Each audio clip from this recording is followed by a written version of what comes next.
Rebecca Ann Crist, and to her family. She was just 23 years old when she disappeared in Stanton, Virginia, May of 1988. She had a 2-year-old son she adored. She had just paid her rent for 2 months in advance. She had family and friends who she loved, and she had an important court date the very next morning, a paternity hearing for her child. But Anne never came home that night. She never made it to court. When Anne's family checked in with the courthouse, clerks told them something shocking. There's no record of her case on the docket at all. Later, this was simply called an oversight, but to Anne's loved ones, it was the first red flag in a case riddled with mistakes. That same night, just around midnight, Anne's phone rang. Her family picked it up, only to hear silence on the other end. Then, a click. The caller never spoke. Police never traced it. Just another oversight. Now, months after Anne's disappearance, another eerie twist shook her neighborhood. Just down the street, a man went missing. 2 years later, he was found, dead, hidden inside a makeshift cement tomb in his own basement. When cadaver dogs searched the property, they hit on more possible remains in the driveway, but investigators didn't dig any further. And as one local newspaper reported, police simply said one body was enough for one day. And then in 1991, Anne's family received something they never expected. It was a letter from a local handyman. He claimed he killed Anne, accidentally, of course, he said, and that he disposed of her body in a landfill. Investigators? Well, they said they couldn't verify it. Not enough evidence. He was never charged. Now here's where the contradictions pile up. One man confessed in writing, claiming responsibility for Anne's death, but police say there's not enough evidence to pursue it. And in the case we mentioned earlier about the man found in the basement, well, the prosecutors did the exact opposite. During the murder trial, they offered the accused man a plea deal, plead guilty to Anne Crist's murder, and he would serve no additional jail time. No evidence, no body, not even a confirmed link between the two. Just a chance to close her case on paper. Think about that. A confession wasn't enough for one man, but a denial was enough for another to be offered a deal. How does that make sense? If justice is supposed to be built on truth and evidence, well, Anne's case shows us how easily those foundations can crumble. Today, more than 3 decades later, Rebecca Ann Crist is still listed as a missing person in Virginia. Her family has begged for her case to be upgraded, or at least handed to county authorities who might finally take it seriously. But those pleas, like so much of this case, have been met with silence. Anne didn't run away. She was a mother, a daughter, a friend. She deserved a real investigation. Instead, her story became one of oversights, contradictions, and missed chances. And we're left asking, how can justice ever be served when the system itself refused to even look for her? Rebecca Ann Crist deserves the truth, and her family deserves justice before time runs out. Welcome back. Our last story took us to the heart of a family's loss. But this time, we're heading to the Virginia coastline, where another young life disappeared into the vast unknown. Up next, we're diving into Gone at Dawn, the mystery of Gerald Bradshaw. Virginia Beach, 1982. The scent of salt and fried seafood hung thick in the air, a familiar backdrop to the glare of arcade games and the endless roll of waves. But for a young man named Gerald Bradshaw, this was no vacation. He was just 21, carrying the scars of life already written into his body. A crooked leg, a pair of wire-rimmed glasses, and a quiet determination that came from hardship. He wasn't there for the ocean breeze or the neon lights of the strip. He had come for something else, something stolen, a van that belonged to his father, a crucial part of his family's livelihood that he was bound to bring back. His mother had wired him money, Western Union, just enough to make the trip. He told her he'd be back soon. He never was seen again. The motel room where Gerald stayed gave no answers, no signs of a struggle, no torn clothing, no hurried note scribbled on motel stationery, just a bed left unmade and silence that stretched on for days. When he didn't come home, his mother began to worry. Then she began to beg for answers. The trouble was, the trail was already fading. Some said Gerald had gone west, toward Texas, still chasing after that stolen van. Others whispered something darker. Virginia Beach in the early 80s was a crossroads for more than just tourists. Stolen cars and dangerous deals passed through like the tides. He could have just gotten in with the wrong crowd, or perhaps seen something he shouldn't have.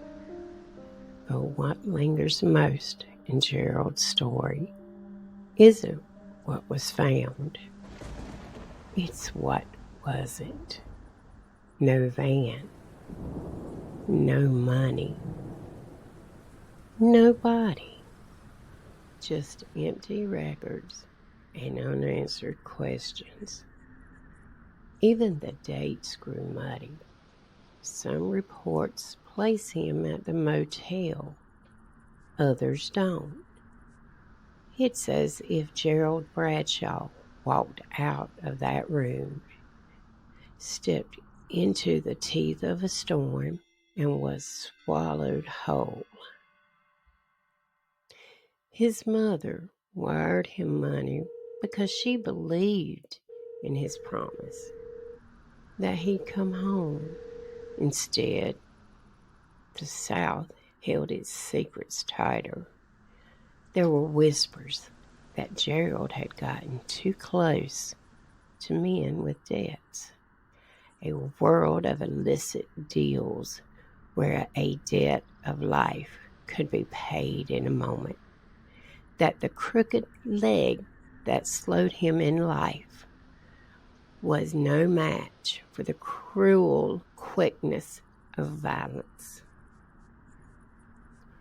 And then, like so many others across the South, Gerald's case began to slip into the cracks. Fewer headlines, fewer questions, until it was nothing but an entry in the missing persons files, another name fading into paper and dust. But here, on nights like this, his story stirs again.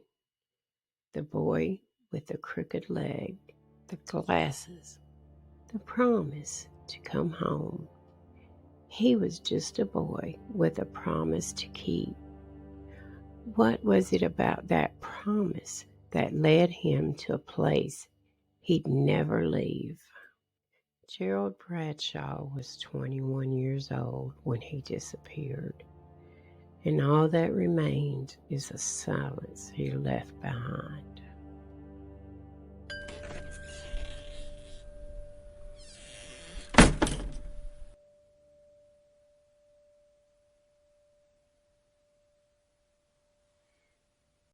Stay tuned, because up next we're going to a different kind of darkness, one that arrived on a quiet street in Newport News. With a knock at the door, the disappearance of David Blockett, a trusted voice, and a stolen child. December 11th, 1980, Newport News, Virginia. It was a season of light and hope, with the promise of Christmas just around the corner. But for one family, a different kind of darkness was about to fall. On a quiet street inside a modest home, a young mother answered the knock at the door.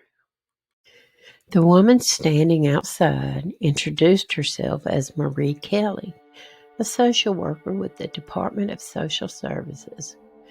She spoke kindly, confidently, her words a practiced balm. She had a story about a Christmas party at a local medical center, complete with presents and a photo contest for children, for 19-year-old Vanessa Blockett, overwhelmed and tired with a toddler tugging at her and a newborn in her arms. It seemed like a blessing, a moment of holiday cheer for her and her boys. But there was no Christmas party, and there was no social worker named Marie Kelly. The woman took both children, driving off with 2-year-old Frederick and the baby, David Ezell Blockett, just 2 weeks old. Hours later, Frederick was found wandering alone in a shopping center in Hampton. Someone had carefully placed a slip of paper in his pocket with his name and address, but David never came home. The abductor had thought this through. She knew Vanessa's name. She knew her address. The best theory was that she had learned the details from the birth announcements in the local newspaper, where proud families unknowingly shared the details of their newborns. Later that day, the woman called Vanessa. She asked what kind of formula David was using, and then hung up before the call could be traced. Days later, authorities found a diaper bag and a leather folder abandoned near Colonial Parkway. Inside were baby clothes, a blanket, even a comb that may have held a strand of hair. But the trail went cold, and David was gone. Who was Marie Kelly? The Department of Social Services confirmed no one by that name had ever worked for them. Yet, the woman knew enough to pose as one, a convincing, practiced con artist. Witnesses described her as African American, mid-30s, medium build, with short black hair and sharp eyebrows. A woman who could be anyone. A woman who vanished just as quickly as she appeared. Theories swirl like storm clouds over the Chesapeake. Some believe David was stolen to be raised as someone's child, a newborn stripped of his name and identity, given to a desperate woman who longed for a baby of her own. Others whisper of darker trades, illegal adoptions, trafficking, money changing hands in shadowed corners. And then there are the hints of something more personal. Could this abduction have been carried out by someone close enough to know the Blockett family's routines? Someone who wanted David specifically. We may never know. David's mother, Vanessa, searched for him for the rest of her short life. She died in 1997 at just 35 years old, her heart broken by the weight of the unanswered question. David Azael Blockett would be 44 years old today. A name, a face, a life, all of it stolen in a single moment. Is he out there living a life that was never meant to be his? This is not just a tale of loss, but of deception. A stranger at the door, a trusted voice that wasn't real, a child taken into the shadows, leaving behind nothing but silence.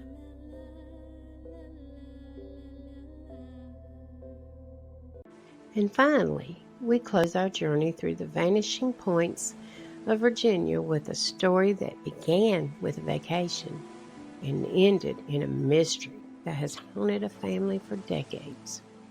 Up next, we'll dive into the chilling disappearance of Barbara Jean Monaco. Virginia Beach, August 1978. The boardwalk was alive with neon lights, music spilling out of bars, and the restless hum of summer tourists. Among them was a young woman named Barbara Jean Monaco, 18 years old, vibrant, and finally healthy again after surviving a near-fatal illness just months earlier. She had her whole life ahead of her, but one warm night, she walked into the crowded nightlife of Virginia Beach and was never seen again. Barbara Jean was visiting from Connecticut with 3 friends. They stayed at the Aloha Motel, a cheap place along the Strip, just right for young people looking for a taste of freedom. The girls spent their evening hopping between bars, Peabody's, country comfort, places thick with cigarette smoke, disco beats, and the smell of spilled beer. But on the night of August the 20th, Barbara Jean did something unusual. After everyone called it a night, she decided to head back out, alone, back to Peabody's. That was the last time anyone ever saw her alive. At first, everyone thought she had just stayed out late, maybe gone back with someone. But by the following afternoon, when there was still no sign of her, panic set in. Phone calls had to be made, and her sister Joanne had the unbearable task of telling their parents that Barbara Jean couldn't be found. And within hours, the Monaco family was rushing down I-95, desperate for answers. They never got them. The investigation turned strange almost immediately. A man calling himself Condor stepped forward, claiming to know where Barbara Jean was. His real name turned out to be Kerry Copeland, and his story led to another man, James Jimbo Moore. Copeland's involvement was odd right from the start. He didn't just offer information. He seemed to be performing, stretching his role, weaving himself deeper into the narrative. Barbara Jean's family had put up a $10,000 reward for credible information about her whereabouts, and Condor wanted it. He painted himself as a huge, helpful resource, dangling details just close enough to the truth to hook investigators. He claimed he'd seen Barbara Jean, that he knew the last men she was with, that he had a way to point police in the right direction. But what investigators soon realized was that Copeland was trying to collect on a reward without actually producing Barbara Jean. When police pressed him harder, his story began to unravel. He named Jimbo Moore as the man responsible, but then hedged his statements, refusing to give the kind of concrete details that could hold up in court. His behavior turned erratic, sometimes bold and boastful, and other times evasive and fearful. It wasn't just unhelpful, it felt predatory. He was taking advantage of the Monaco's desperations, feeding on their grief for the promise of cash. Both Copeland and Moore failed polygraph tests. Both were steeped in bad reputations around town, and yet all they really offered were shadows, whispers, and contradictions. Then came the rumors that Barbara Jean had been assaulted, that her body was tied to a cinder block and dumped into a murky burrow pit pond near Oceana Boulevard. When divers went in, they found a block. They found rope, but they didn't find Barbara Jean. 2 days later, before police could push him any further, Jimbo Moore committed suicide. Carbon monoxide poisoning. His silence left a chasm that no one else could fill. As for Copeland, or Condor, his reputation sank with him. His bizarre performance, his hunger for the reward, and his half-truths made him look less like a man seeking justice and more like someone trying to buy himself a quick payday off the backs of a family's tragedy. In the years since, Barbara Jean's family has fought to keep her memory alive. They even held a funeral mass on the 25th anniversary of her disappearance. Though her body was never returned to them, her name is etched on a family headstone in Connecticut, a quiet marker for a life stolen way too soon. But the questions linger like salt in the air. Why'd Barbara Jean go back out that night? Why did Moore take his life so quickly after the police began asking questions? And what exactly did Condor hope to gain from circling so close to the case? Some say this was a crime of opportunity. Two men who cornered a young woman and silenced her when things went too far. But others think Copeland's bizarre attempt to collect the reward is just something more calculated. Was he a manipulator trying to exploit a tragedy? Or is he tied to Barbara Jean's disappearance in a way that was never proven?